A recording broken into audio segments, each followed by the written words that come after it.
नमस्कार, आदाब, सत श्री अकाल, अस्सलाम वालेकुम प्यारे दोस्तों, सीमा हैदर और सचिन की कहानी आप सोशल मीडिया यूट्यूब पर रोज़ाना देख रहे हैं। सीमा हैदर और सचिन को लेकर सोशल मीडिया पर तहलका मचा हुआ है। पूरे देश में यह आग इस तरह फैल रही है मानो कुछ न कुछ हो जाएगा। तो प्यारे दोस्तों, आज हम आपके लिए सीमा हैदर और सचिन की एक सच्ची घटना, एक सच्ची कहानी, एक सच्चा किस्सा लेकर हाजिर हुए हैं। ये बात 4 अप्रैल 2023 की है। उन दिनों हमारे देश में हिंदू मुसलमान करके जो हवाएं चल रही थी वो हमारे देश को अंदर ही अंदर सुलगा रही थी और इस आग में काफ़ी हिंदू और मुसलमान के अरमान जलकर खाक हो गए थे। इसी बीच हिंदुस्तान और पाकिस्तान के बॉर्डर से लगकर एक छोटे से मकान में सीमा हैदर नाम की एक औरत अपने 4 बच्चों के साथ एक मशक्क़त भरी ज़िंदगी झेल रही थी। घर में कुछ पेट भर खाना न होने पर वो अपने बच्चों को केवल पानी पिलाकर ये कहकर सुला देती कि कल तुम्हारे पापा बहुत सारा खाना लेकर आएंगे और हम सब मिलकर पेट भर कर खाएंगे। अब जो सीमा हैदर का पति बाहर रहकर काम कर रहा था, उसे घर आए हुए 2 साल गुजर चुके थे। वो जो बाहर कमाता था सब कुछ शराब और जुए में उड़ा दिया करता था। उसे तो शायद ये भी याद नहीं था कि उसकी एक बीवी और 4 बच्चे भी। वो तो बस अपनी ज़िंदगी को मौज मस्ती में जिए जा रहा था। अब इधर जो 4 बच्चे रोज़ाना भूखे सुला दिए जाते, सुबह होने पर गोल मटोल सूरज को देखकर अपनी अम्मी से कहते कि अम्मी ज़रा उस गोल सूरज को देखो, ऐसा लग रहा है जैसे तुम तवे पर रोटियां डालकर सेक रही हो, और जब खूब सारी रोटियां पक जाएंगी तो हम सब मिलकर पेट भर कर खाएंगे। बच्चों की इन बातों को सुनकर माँ का कलेजा मुँह को आ जाता, मगर फिर भी वो अपने आप को संभालते हुए बच्चों से कहती कि बेटा तुम्हारे पापा आते ही होंगे और जब वो आ जाएंगे तो तुम्हारे लिए तरह तरह के खाने लेकर आएंगे। ये कहकर बस वो रोती ही जाती। बच्चों से रोज़ रोज़ झूठ बोलकर वो इतनी ज़्यादा थक चुकी थी कि एक दिन उसने अपने आप को और अपने बच्चों को ख़त्म करने की सोच ली। शायद वो ये नहीं जानती थी कि मुसीबत से हार कर इंसान का मर जाना मुसीबतों से छुटकारा नहीं होता। और एक दिन बहुत तेज़ बारिश हो रही थी। सीमा हैदर अपने मकान की छत को देखती और फिर अपने आप को देखती। बस दिमाग में एक ही बात चल रही थी कि अपने आप को और अपने बच्चों को इस बारिश में भीगने से कैसे बचाऊं, क्योंकि भारी बारिश के कारण सारे घर में पानी ही पानी था। वो कुछ सोचती इससे पहले ही अचानक से फ़ोन की घंटी बजती है। सीमा हैदर तेज़ रफ्तार से भागते हुए फ़ोन को उठाती है, ये सोचकर कि शायद बच्चों के पापा का फ़ोन आ गया है। कॉल उठाते ही सामने से किसी आदमी की आवाज़ आती है। आवाज़ बड़े धीमे से लड़खड़ाती हुई आती है, मानो कोई शख्स अपने आप को संभालते हुए सामने वाले से कुछ कहना चाह रहा है। शायद उसके साथ कुछ हुआ था, कुछ बहुत ही बुरा, जिसे वो ना चाहते हुए भी बताने की कोशिश कर रहा था। फिर वो अपने आप को संभालते हुए कहता है कि आपकी बेटी अब इस दुनिया में नहीं रही। मेरा बेटा तो पहले ही जा चुका है। शायद उसने अपनी माँ को भी अपने पास बुला लिया है। मैं भी इस दुनिया में नहीं रहना चाहता, क्योंकि मेरे जीने का सहारा अब कोई नहीं। अब मैं जीकर क्या करूँगा। अब आप सोच रहे होंगे कि वो इंसान कौन है जिसने सीमा हैदर को कॉल किया था। तो ज़्यादा चौंकने की ज़रूरत नहीं। ये कॉल शायद गलती से सीमा हैदर को आया था। सामने वाला शख्स शायद अपनी पत्नी की माँ यानी अपनी सास को कॉल लगा रहा था और कहना चाहता था कि अब वो इस दुनिया में नहीं है। शायद हड़बड़ाहट में वो ये भी भूल गया कि उसने जो नंबर डायल किया था वो गलत था। और शायद ये भी कहना उचित होगा कि ये कॉल सीमा हैदर की ज़िंदगी बदल कर रख देगा। सीमा हैदर कुछ बोल पाती इससे पहले ही अचानक से फ़ोन कट जाता है। उसकी समझ में कुछ नहीं आ रहा था। वो सब कुछ भूल चुकी थी कि उसके घर में पानी भी भरा हुआ है। अब सीमा हैदर उस नंबर पर दोबारा कॉल करने की कोशिश करती है, मगर नंबर स्विच ऑफ आ रहा था। अब उसे एहसास हो रहा था कि इस दुनिया में सिर्फ मैं ही परेशान नहीं, ये सारी दुनिया ही परेशान है। अब वो अपना दुख भूल चुकी थी। उसे तो सामने वाले आदमी की डरी हुई आवाज़ डरा रही थी। अब जैसे ही बारिश बंद हुई, सीमा ने घर में भरे हुए पानी को एक ग्लास के सहारे निकालना शुरू कर दिया।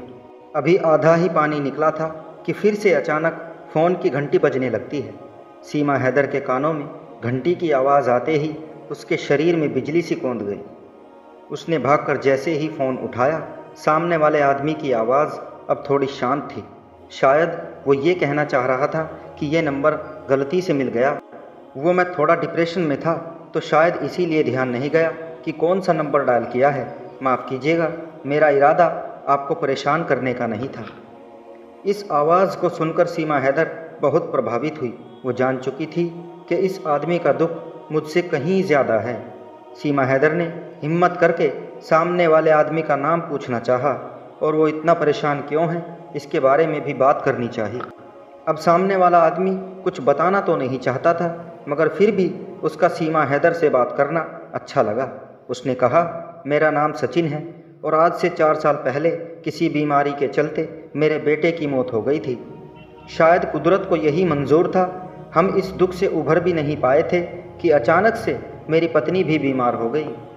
मेरी पत्नी को अपने बेटे की मौत का इतना ज़्यादा दुख हुआ था कि वो अपने आप को संभाल ही नहीं पा रही थी और धीरे धीरे वक्त गुजरता गया और वो बीमार होती चली गई। और आज देखो, वो भी मुझे अकेला छोड़कर इस दुनिया से चली गई। और अब शायद मैं भी इन दोनों की मौत के सदमे को झेल नहीं पा रहा हूँ। मेरा मन तो ऐसा कर रहा है कि मैं भी अपने बच्चों के साथ सब कुछ छोड़कर इस दुनिया से चला जाऊँ। सीमा हैदर ने कहा, नहीं नहीं, ऐसा मत कहिए। किसी भी समस्या का समाधान मौत नहीं होता। आखिरकार तुम्हारे माँ बाप भी तो होंगे, वो अकेले जी कर क्या करेंगे। अब सचिन ने कहा, जब मैं 5 साल का था तो मेरे माँ बाप इस दुनिया को छोड़कर चले गए थे। इन दोनों के सिवा मेरा इस दुनिया में कोई नहीं है। इतना कहते कहते सचिन की आवाज़ भारी होती चली गई। ऐसा लग रहा था कि मानो वो फूट फूट कर रोना चाहता हो। उसकी आवाज़ को सुनकर सीमा हैदर स्तब्ध रह गई, मानो वो पत्थर बन गई। फिर भी अपने आप को संभालते हुए उसने सचिन को कहा, अगर तुम अपनी पत्नी और बेटे की यादों को जिंदा रखना चाहते हो तो तुम्हें अपने आप को संभाल कर इस ज़िंदगी में आगे बढ़ना होगा।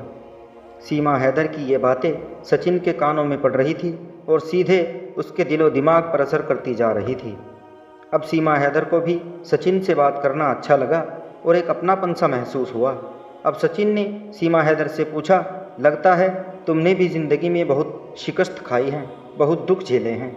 तुम्हारी बातें सुनकर ऐसा लग रहा है कि तुम भी बहुत समस्याओं का सामना कर रही हो। मैं कोई तुम्हारा अपना तो नहीं, मगर एक इंसानियत के नाते मैं तुमसे पूछना चाहता हूँ कि तुम्हें कौन सा दुख है। क्या इस दुनिया में तुम भी अकेली हो? क्या तुम्हारा कोई सहारा नहीं है? कुछ देर तो सीमा बिल्कुल चुप रही और सब कुछ सुनती रही। उसने सारी बातें सचिन को बताई कि कैसे वो अपने चारों बच्चों के साथ बहुत मुसीबतों का सामना कर रही है। कहते कहते सीमा की आंखों से आंसू टपकने लगे।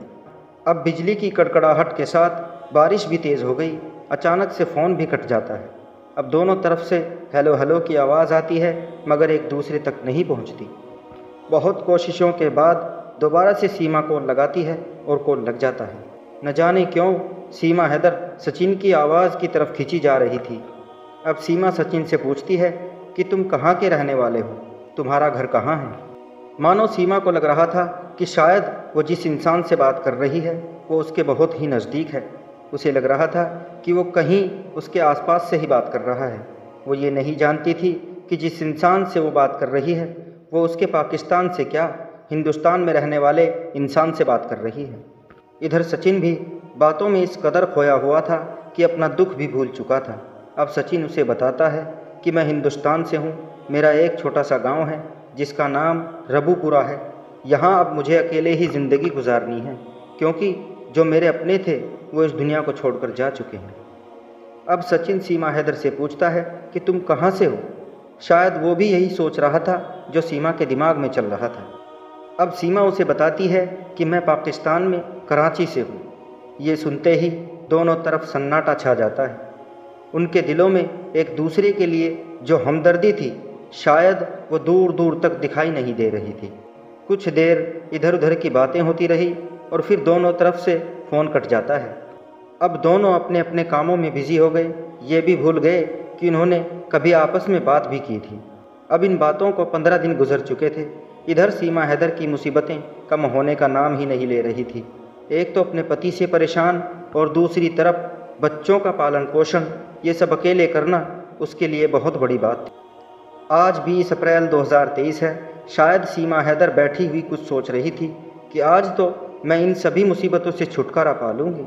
शायद उसने सोच लिया था कि वो अपने आप को और अपने बच्चों को आज ख़त्म कर देगी, लेकिन अचानक उसे सचिन से बात की हुई बातें याद आ गई कि कोई और भी है जो अपने बच्चों और अपनी पत्नी को खो चुका है, मगर फिर भी ज़िंदगी में आगे बढ़ने की कोशिश कर रहा है। वो फिर सचिन को कॉल लगाने की कोशिश करती है। इस बार पहली बार में ही कॉल लग जाता है। फ़ोन उठाते ही सचिन एकदम से पूछता है कि सीमा, तुम कैसी हो। सचिन ऐसे बात कर रहा था मानो वो सीमा को जन्मों जन्मों से जानता हो। फिर से दोनों बातों में खो जाते हैं, मानो उनका ये रिश्ता बहुत पुराना हो। अब दोनों में रोज़ाना बातें होने लगी। इस बात को होते होते लगभग 6 महीने बीत गए। अब दोनों की परेशानियां भी कम हो गई थी, क्योंकि वक्त वक्त पर वो एक दूसरे की मदद भी किया करते थे।